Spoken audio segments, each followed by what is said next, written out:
Greetings, Matt and RC with you, and today I'm going to be taking you through the Blu-ray release for the film In Time, starring Justin Timberlake and Amanda Seyfried. This also has Cillian Murphy in it. He's the Scarecrow from Batman Begins and The Dark Knight. He was also in Tron Legacy. In Time is an interesting film. It's got the premise, kind of like the idea behind Gattaca. The idea that at some point in time, all human disease has been erased. The problem is the population is continuing to grow, and as a result, the government's got to find a way to limit the population, to keep them from living for so long. So the idea comes up that you would have time emblazoned upon your arm, and once you reach the age of 25, your time begins, and you have to earn time back by working or putting more time on your life. You run out of time, you die. And that's a common theme throughout the film. The problem is, if you don't have any money, or you work at a bad job, well, then you are going to die sooner than the rich people. And so different zones get created as a result of all this. And so you have people like Justin Timberlake, who's a poor factory worker. He's trying to make ends meet. He's just a couple of years off from being started his time.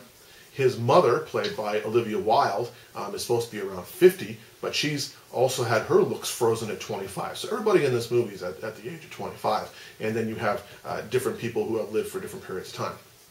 Now, after Timberlake saves the life of a rich individual from having his time mugged, per se, by some seedy characters, this guy decides it's time to commit suicide because he's already lived.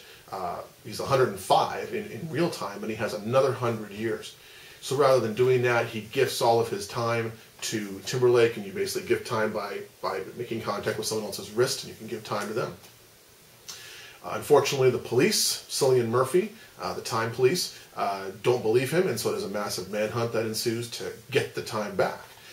When Timberlake's mother dies because she runs out of time, Timberlake decides to use his vast amount of years to break the system. And then he ends up meeting Amanda Seyfried, who's in this image here. She's a rich girl. She's 2 past 25, I believe is what they call it. And so as a result, you have a kind of a Bonnie and Clyde sort of thing developing. And that's kind of the bad part about this film, is that the first part of it really is unique, the idea about time and the way society is set up, but then it really gets into the whole idea of a basic breakdown of an action film, and you can see those two there. See them there as well.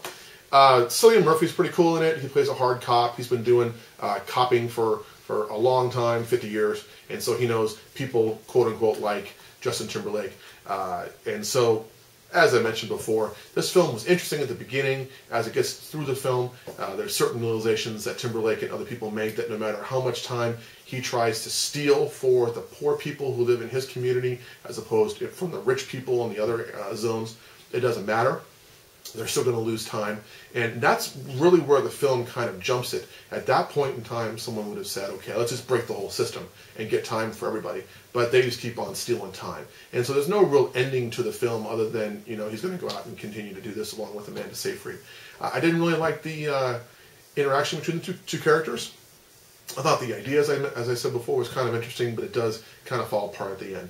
The guy who wrote this, Andrew Nicole, he actually had done Gattaca. I think it's a much better product.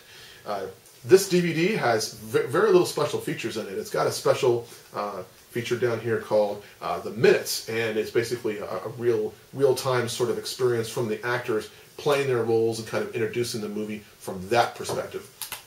But beyond that, it's got digital copy. You can put it on your mobile device, whatever else. It's a pretty good film. I think I would pick it up for a rental, but I probably wouldn't do much more than that. As of early February, In Time was the second leading Blu-ray release, only behind Drive. Let's hope that people did get a chance to see it. I would assume that as time has gone on now, you will see a big drop-off in that.